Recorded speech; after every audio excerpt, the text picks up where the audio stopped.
আমি এই পরিপ্রেক্ষিতে রাজ্য সরকারের পক্ষ থেকে ঘোষণা করছি, আগামী 1 সেপ্টেম্বর 2026 থেকে পশ্চিমবঙ্গের সর্বস্তরে আমরা বাংলা ভাষাকে বাধ্যতামূলক কার্যকর করলাম। আমাদের সরকারের পক্ষ থেকে এই সময়কালে অনুবাদক বা অন্যান্য যে বিষয় থাকবে সেগুলো করা। ভারত সরকার বা অন্যান্য রাজ্যের ক্ষেত্রে আমরা বাংলা ভাষাতে চিঠিপত্র করব, উত্তর দেব।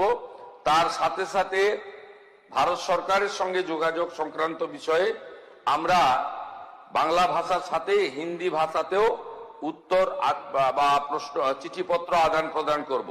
কিন্তু এই রাজ্যে সামগ্রিকভাবে সমস্ত সরকারি ক্ষেত্রে 1/9/2026 থেকে বাংলা ভাষাকে, আমাদের মাতৃভাষাকে আমরা এখানে কার্যকর করার সিদ্ধান্ত গ্রহণ করে মাননীয় কেন্দ্রীয় স্বরাষ্ট্র সমবায় মন্ত্রীর যে উপদেশ তাকে আমরা গ্রহণ করার সিদ্ধান্ত পশ্চিমবঙ্গ সরকারের পক্ষ থেকে ঘোষণা করলাম।